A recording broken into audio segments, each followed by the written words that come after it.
Welcome back. The All-Star Circuit of Champions sprint cars paid a visit to central Pennsylvania this past weekend. On Friday, Logan Schugert held off Danny Dietrich to take the checkers at Williams Grove.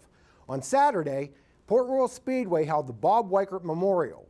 The race honored the legendary sprint car owner who accumulated over 500 wins, many with a who's who of drivers behind the wheel of the famous number 29 car. Although it was cold and the forecast wasn't very favorable, the All-Stars took to the track with a contingent of Port regulars and a few of the PA posse. For spectators and competitors alike, they continue to see a rebirth of the Juniata County Speedway. Now into their second season at the helm, the promotions team has made great strides to improve the facility. Well, this year the guys around here have really dug in and really continued the effort of cleaning the place up. In the infield, as you see, we have all new fencing the whole way around. It's amazing when you come around here. If you would look at this place beginning of last year compared to this year, how much different stuff's been done. In the first term, we got rid of the old scales and the box that blocked the people's view in the grandstand, and also the driver's view going into the first turn. We took care of that problem, and we moved the scales up into the third turn. And just the pit area, again, we put some more effort into there and got better fencing around and just spruced the place up. On the track, competitors will notice better visibility and a slight increase in speed. For a few years there, we had such a problem with the dust and the track in itself, and I said it cost us race cars and it cost us fans. So the track crew that we have here right now has just put in a tremendous amount of effort. Last year, of course, it's something that you don't hear of at hardly any racetracks in the country. Well, we put clay down in the middle of the season, which is kind of unheard of, but we did it, and it worked out well. The guys did a tremendous job. Well, now this winter we went back and put 36 more loads of the same clay. While the focus is building on the momentum from last season, efforts continue to boost their standing in the community. I said this year here at Port Royal Speedway, I decided they had mufflers on all the regular divisions here. Of course, with us, racetrack being located right in town, I mean, I don't know if there's any other racetracks in the country that has houses right off the backstretch like we do here in Port Royal Speedway. And really, the only reason I did it, I just want to be better neighbors to everybody. And not only the people in town, but the people in surrounding areas, you know, just little things to try to work better with them, because just try to get a better rapport with everybody this year. And even with the schedule this year, we're trying to add a lot of community events. We have a fundraiser for the Cancer Society, the food pantry, we're going to honor our fire company and the EMS, and just do a lot of things and try to generate some excitement in this county for the racetrack. Among the many changes, families that attend the races can do so at a lesser cost, which is important in our current economy and to the future of the sport. Well, part of ensuring the viability of racing anywhere, as well as here at Port Royal, is getting today's youth involved in the races. And the Fair Board, to their credit, realized the importance of that. And we have cut student admission, which is ages 12 through 18, by 50% this year, which makes it $5 for a night at the races. That not only helps the students, but it helps mom and dad as well to make the night enjoyable and affordable. Last year was for the weather that we had, which was not good. We ended up with a pretty successful season here. And one thing we try to do here is my approach is to really try to work with the people, the racers, the owners. I made a lot of procedure changes. I made a few more this winter.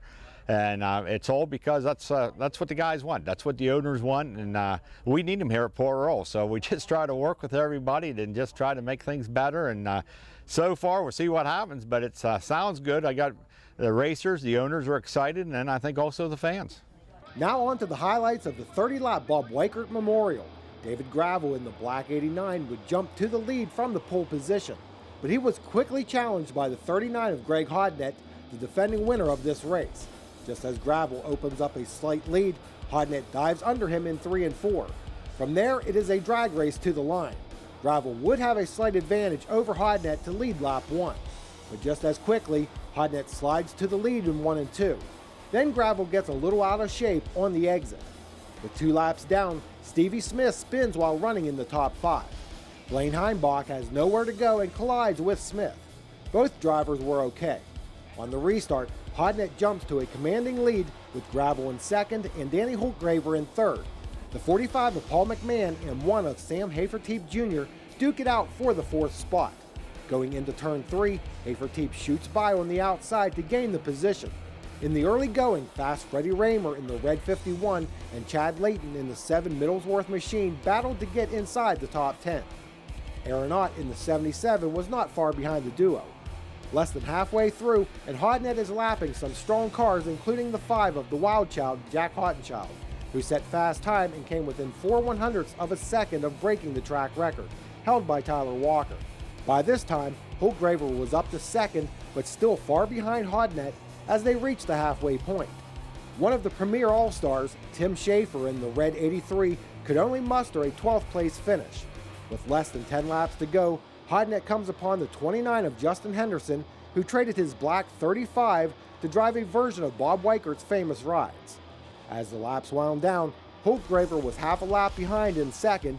Greg Hodnett cruised to his 3rd Bob Weikert Memorial win. Greg, congratulations on a really dominating win. Yeah, we had a really good car, and it was nice to obviously have a good starting spot, but the guys did a great job with the car. We could pretty much race all over the racetrack, and we're just very fortunate to get the win. I was going to say, this is a little easier than last year's because you had to come a little bit deeper in the field to win that one.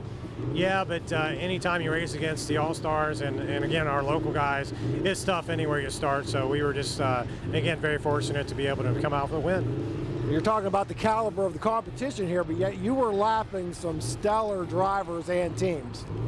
Yeah, we had a really good car, and I mean, when you're in kind of clean air and you get to run your race and I can save my tires a little bit, it makes a big difference. So I mean, I think that had a lot to do with it, but we did have an exceptional car, and we're pretty proud of that.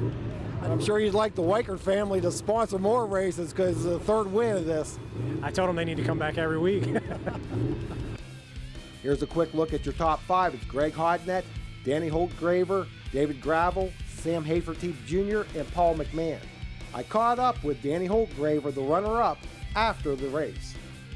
Danny, I have to say, impressive 2nd place finish in your first visit to Port Royal.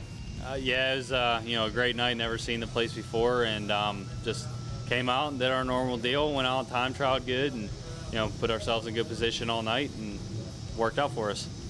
What was your impression of this track since it's your first time here? It's one of the fastest racetracks I've ever been on, for sure. But it's a fun place. They had it perfect tonight. You could race on and move around, and it was fun. What are your plans for this season? Just run whatever we can. Mostly, as much all-star stuff as we can with the Ohio region. Come back out here, much outlaw stuff as we can. Hit some local shows, and just whatever we can do. The All-Stars were to pay a visit to Clinton County Raceway on Sunday, but officials postponed that event. We will give you more details as they become available. Up next, we return to Lernerville Speedway for some highlights from Friday night's events. Keep it here. Pit Pass returns right after this. When you think golf carts, think Jake's Custom Golf Carts. With over 300 stock and lifted carts at their shop, you'll find the cart you need or have Jake's build one to your specs. Custom airbrushing, lift kits, sport shifters, rear seats. You name it, with the expertise and craftsmanship people have come to expect from Jake's. Come see for yourself why Jake's is the nation's premier golf cart provider. Jake's Golf Carts, Route 522 McVeigh Town. Online at jakesgolfcarts.com.